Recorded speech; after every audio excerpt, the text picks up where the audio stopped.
अस्सलाम वालेकुम everyone, welcome to Vocabgram you learn English with easy lessons. आज Sunday है, संडे को हम रिक्वेस्टेड वर्ड्स को एक्सप्लेन करते चलो शुरू करते हैं। पहला जो वर्ड है वो है जी इन्फ्लुएंस्ड बाय। इन्फ्लुएंस्ड बाय जो वर्ड है, एक्चुअली ये वर्ड इन्फ्लुएंस है। मैं समझ सकती हूँ जिन्होंने भी ये पूछा है उनको शायद ये समझ में नहीं आया कि जब इन्फ्लुएंस के साथ हम बाय प्रपोजिशन ऐड कर देते हैं तो उस वक्त इसका क्या मतलब होता है। एक्चुअली जो है ना, पहले इन्फ्लुएंस को समझ लें। इन्फ्लुएंस का क्या मतलब होता है। इन्फ्लुएंस का मतलब होता है किसी चीज पर या किसी इंसान पर असरअंदाज होना। ठीक है, मतलब आप उसके ऊपर असरअंदाज हो रहे हैं। लेकिन अगर आप किसी चीज या किसी इंसान का असर ले अपने ऊपर तो फिर आप इन्फ्लुएंस्ड बाय हो रहे हैं। एक्चुअली ये पैसिव वॉइस का सेंटेंस है, लेकिन उसमें मत जाइएगा, इतनी डिटेल में कंफ्यूज करेंगे। बस आप इसको इस तरह समझे कि इन्फ्लुएंस करने का मतलब ये होता है, इन्फ्लुएंस का मतलब कि आप किसी पर असर कर रहे हैं। ठीक है, आप असरअंदाज हो रहे हैं किसी के ऊपर। और अगर आपके ऊपर कोई चीज असरअंदाज हो रही है, आप असर ले रहे हैं किसी चीज का या किसी इंसान का, तो अब आप इन्फ्लुएंस्ड बाय हो रहे हैं। और बाय के बाद जो है ना, हम ऐड करते हैं जिस चीज का भी या जिस इंसान का भी आप असर ले रहे हैं उसका नाम। ठीक है, अभी आप सेंटेंसेस में समझिए। जैसे कि she was influenced by her mentors advice to pursue a career in science. अब वो जो है ना, इन्फ्लुएंस क्या हुई, उसने इन्फ्लुएंस लिया, शी ने इन्फ्लुएंस लिया, शी वॉज इन्फ्लुएंस्ड बाय, वो इन्फ्लुएंस हुई, उसने असर लिया किसका, अपने मेंटर्स की एडवाइस का।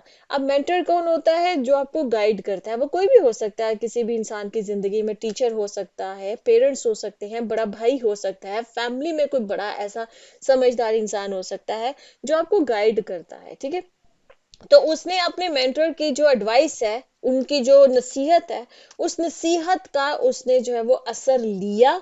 और उसने वो क्या असर लिया कि उसने फिर परसू किया करियर, क्योंकि उन्होंने नसीहत की होगी कि अब तुम साइंस में अपना करियर परसू करो। ठीक है, तो फिर उसने उसी में उसको परसू किया। इसी तरह से her style is heavily influenced by her mother, कि उसका जो स्टाइल है वो बहुत, मतलब हैविली का मतलब है कि बहुत ज्यादा, मतलब वो असर उसने लिया हुआ है अपनी मदर के स्टाइल से। अब स्टाइल का क्या मतलब है कि वो किस किस तरह के कपड़े पहनना, कैसे बाल बनाना, किस तरह के जो है ना वो खुद को कैरी करना।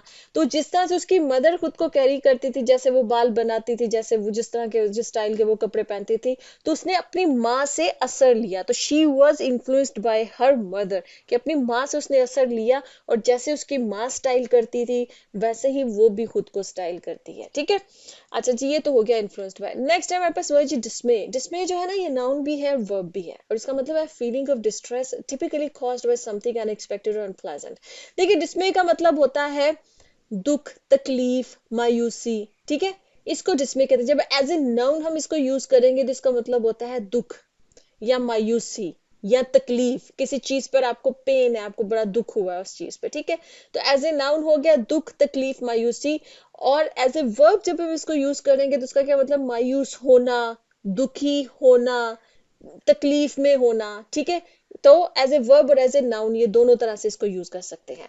जैसे सेंटेंसेस में देख ले, she couldn't hide her dismay upon seeing the damage to her card. देखिए, अब यहाँ पर हमने डिस्मे को एज ए नाउन यूज किया, तो शी कुडंट हाइड हर डिस्मे, मतलब वो अपने दुख को, अपनी तकलीफ को या अपनी मायूसी को छुपा ना सकी। नाउन के तौर पे यूज हुआ कि किस चीज पे उसको दुख या तकलीफ हुई, वो ये कि जब उसने अपनी कार पे देखा कि उसकी कार कितनी डैमेज हो गई हुई है। ठीक, तो शी कुडंट हाइड हर डिस्मे, वो अपनी मायूसी को या अपनी दुख को नहीं छुपा सकी। अब इसको देखिए एज ए वर्ब यूज करते हैं। His lack of progress in his studies dismayed his parents. ठीक है, उसकी जो अपनी स्टडीज में जो लैक ऑफ प्रोग्रेस है, मतलब वो स्टडीज में आगे नहीं बढ़ रहा है, जो उसकी प्रोग्रेस की कमी है, जो उसकी स्टडीज में, जो अपनी पढ़ाई में वो आगे नहीं बढ़ रहा है। अब इस चीज ने क्या किया, डिसमेड किया, क्या किया, मायूस किया, दुखी किया उसके माँ बाप को। ठीक है, तो यहाँ पर हमने इसको एज ए वर्ब यूज किया है। नेक्स्ट वर्ड पे आ जाते हैं, वो है जी इनंसिएट। इनंसिएट वर्ब है और इसका मतलब टू से और प्रोनाउंस वर्ड्स क्लियरली। इनंसिएट का मतलब ये होता है कि अल्फाज को, कोई भी अल्फाज जो भी जुबान में आप बोल रहे हैं, ये सिर्फ इंग्लिश के लिए नहीं है, मतलब किसी भी जुबान में जो भी जुबान आप बोल रहे हैं, लैंग्वेज बोल रहे हैं, उसके जो अल्फाज हैं उनको बहुत क्लियर अंदाज से बोलना, उसको इनंसिएट करना कहते हैं। ये क्यों है? क्योंकि कुछ लोग, पता है क्या होते हैं, कुछ लोगों को आदत होती है वो अल्फाज को ना अपने मुंह के अंदर ही बोल देते हैं इस अंदाज से कि सुनने वाले को अक्सर समझ में नहीं आता है किसने क्या बोला है अभी, ठीक है। तो वो जैसे फंबल करते हैं ना कुछ लोग, तो लेकिन अगर आप क्लियर अंदाज में बोले तो आपने इनंसिएट किया है। ये एक्चुअली उन लोगों के लिए इम्पोर्टेंट होता है जो लोगों के सामने जैसे पब्लिक स्पीकिंग में होते हैं, या जैसे एक्टर्स वगैरह होते हैं, ठीक है, जैसे लीडर्स वगैरह होते हैं, क्योंकि उन्होंने लोगों के सामने बोलना होता है और लोगों को उनका मैसेज समझ में आना चाहिए, ठीक है। तो दे नीड टू इनंसिएट, उनको क्लियरली बोलने की जरूरत होती है। जैसे कि the teacher asked the students to enunciate each word carefully during the presentation. जो टीचर है उसने अपने स्टूडेंट को कहा कि जो प्रेजेंटेशन के दौरान हर लफ्ज को क्लियरली बोलना, ठीक है। तो इनंसिएट ईच वर्ड, के हर वर्ड को बड़े क्लियर अंदाज से बोलना ताकि जो भी सामने बैठे हुए लोग हैं उनको समझ में आए कि तुम क्या बोल रहे हो। इसी तरह से the actor was praised for his ability to enunciate even the most challenging lines in the play. कि जो एक्टर था उसकी इस बात पे तारीफ हुई कि उसने जो बड़ी मुश्किल किस्म की लाइंस थी प्ले के अंदर, उसको भी उसने बड़े अच्छे तरीके से इनंसिएट किया, मतलब बड़े अच्छे तरीके से, बड़े क्लियरली उसने उनको बोला कि जो प्ले देख रहे थे, जो भी ऑडियंस थी, उनको उसके डायलॉग्स, वो डिफिकल्ट डायलॉग्स भी उनको बड़े अच्छे तरीके से समझ में आए। अच्छा जी, नेक्स्ट हमारे पास वर्ड है वो जी एक्वेस। एक्वेस जो है ना, ये वर्ब है, इसका मतलब होता है to accept something reluctantly but without protest. देखिए, एक्वेस का मतलब ये है कि आप किसी चीज को ना चाहते हुए भी कबूल कर रहे हैं। मतलब एक्वेस का मतलब कि आप किसी चीज को मानना तो नहीं चाह रहे हैं, उसको एक्सेप्ट करना तो नहीं चाह रहे, उसको कबूल करना तो नहीं चाह रहे हैं, लेकिन ना चाहते हुए भी आपको कबूल करना पड़ रहा है। उसकी कोई वजह हो सकती है, कोई मजबूरी हो सकती है, ठीक है। तो ना चाहते हुए भी किसी बात को, किसी चीज को एक्सेप्ट करना, उस पर अग्री करना, जो है ना, वो एक्वेस करना कहलाता है। जैसे कि आफ्टर मच डिबेट, बहुत ज्यादा बहस के बाद, ही finally acquiesce to his friend suggestion, कि उसने फाइनली अपने फ्रेंड की जो सजेशन है ना, उसको ना चाहते हुए भी उसने मान लिया, ठीक है। बहुत ज्यादा बहस के बाद फिर उसने मान तो लिया लेकिन ना चाहते हुए माना। इसी तरह से he had no choice but to acquiesce to the terms of the contract in order to secure the deal. मतलब ना चाहते हुए भी उसको डील के अंदर जो कॉन्ट्रैक्ट था, जो कॉन्ट्रैक्ट के अंदर कुछ ऐसी टर्म्स थी, कुछ ऐसी शराइत थी जो उसको माननी पड़ी, क्योंकि अगर वो ये ना मानता तो फिर वो डील नहीं हो पानी। तो उस डील को सिक्योर करने के लिए उसको वो मुश्किल जो शराइत थी, ना चाहते हुए भी उसको वो मानना पड़ा। अच्छा जी, नेक्स्ट हमारे पास वर्ड है जी इंक्लिनेशन। इंक्लिनेशन जो है ये नाउन है और इसका मतलब ये होता है किसी चीज की तरफ या किसी इंसान की तरफ रुझान होना, ठीक है। वो आपकी इंक्लिनेशन है, वो किसी इंसान की तरफ भी हो सकती है, किसी चीज की तरफ भी हो सकती है। जैसे किसी, कुछ लोगों का की इंक्लिनेशन आर्ट की तरफ होती है, कुछ लोगों की इंक्लिनेशन साइंस की तरफ, मतलब वो उनको पसंद होता है, जो जो कोई इंसान पसंद हो या कोई चीज पसंद हो और उसकी तरफ आपकी एक टेंडेंसी हो, आपका एक रुझान हो, आपको वो अच्छा लगता हो, ठीक है। जैसे कोई एक्टिविटी करना, किसी, जैसे कुछ लोगों की स्पोर्ट्स की तरफ इंक्लिनेशन होती है, उन्हें स्पोर्ट्स खेलना पसंद होता है, उन्हें किताबें पढ़ना पसंद है। लेकिन कुछ लोगों की किताबों की तरफ, बुक्स की तरफ इंक्लिनेशन होती है, उन्हें किताबें पढ़ना पसंद है लेकिन उन्हें स्पोर्ट्स खेलना पसंद नहीं है। तो इंक्लिनेशन का मतलब है कि कोई एक्टिविटी, कोई चीज, कोई इंसान जो है वो आपको पसंद है और आपका उसकी तरफ रुझान है। जैसे कि इंसानों की एग्जाम्पल दूं तो जैसे क्लास में टीचर्स होती है, उनको कोई खास स्टूडेंट होता है जो उनको पसंद होता है, ठीक है। तो उसकी तरफ उनका रुझान होता है। अब रुझान होने से क्या होगा कि उस स्टूडेंट को वो कुछ फेवर्स देंगे, उसको डांटेंगे नहीं, उसको मतलब ज्यादा उसको जो है ना वो प्रेफरेंस देंगे क्लास के अंदर। इस तरह से घरों के अंदर एक बच्चा होता है जो पेरेंट्स का फेवरेट होता है, तो उस बच्चे की तरफ पेरेंट्स की इंक्लिनेशन होती है, ठीक है। तो रुझान होता है, ठीक। सेंटेंस क्या हो गया? She has a strong inclination towards art and spends most of her free time painting.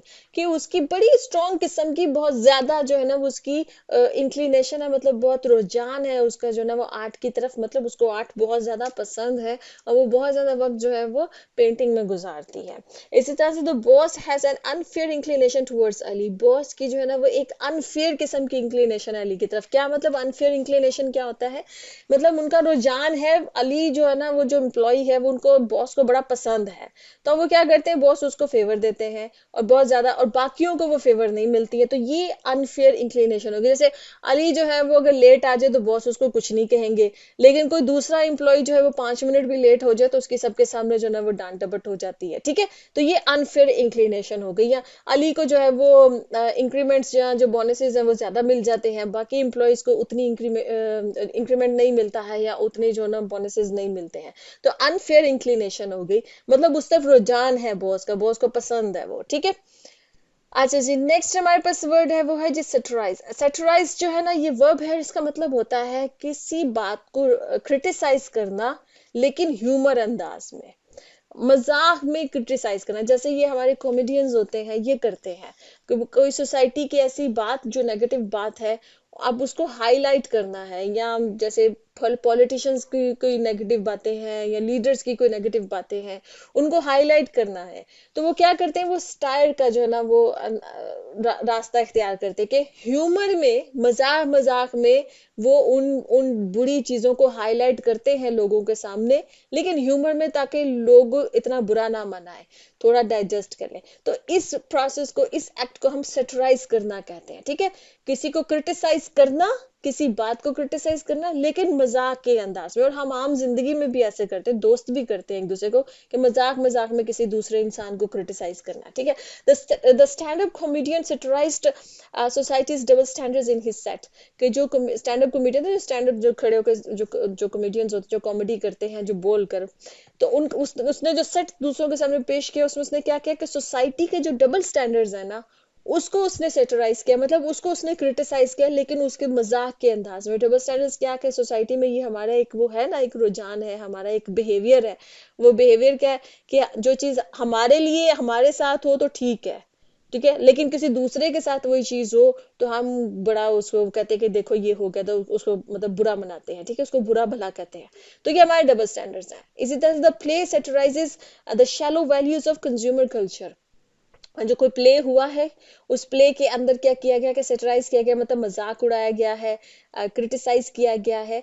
किसको? Shallow values of consumer culture. Consumer culture क्या होता है? ये हमारा जो एक रुझान हो गया हुआ है ना पोजेशंस का, चीजों का, कहीं ये वाला मोबाइल होना चाहिए, ये वाली घड़ी होनी चाहिए, ये वाली गाड़ी होनी चाहिए, ठीक है। और हम ये सोचते हैं कि जितनी चीजें हमारे पास होंगी, हम उतने ही हमारी रिस्पेक्ट में इजाफा होगा, या उतने ही हम हैप्पी होंगे, ठीक है।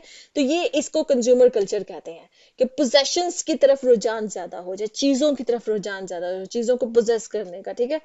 तो वो उस प्ले के अंदर इसको जो है ना वो सेटराइज किया गया, मतलब इसको जो है वो क्रिटिसाइज किया गया, इस बिहेवियर को सोसाइटी के। ओके जी फ्रेंड्स, यहाँ पे लेसन खत्म होता है। आपको जो भी वर्ड्स जानने हैं नेक्स्ट वीक के लिए, आप इस कमेंट सेक्शन में पूछ सकते हैं, तो नेक्स्ट वीक इंशाल्लाह फिर मैं एक्सप्लेन कर दूंगी। ओके जी, अल्लाह हाफिज।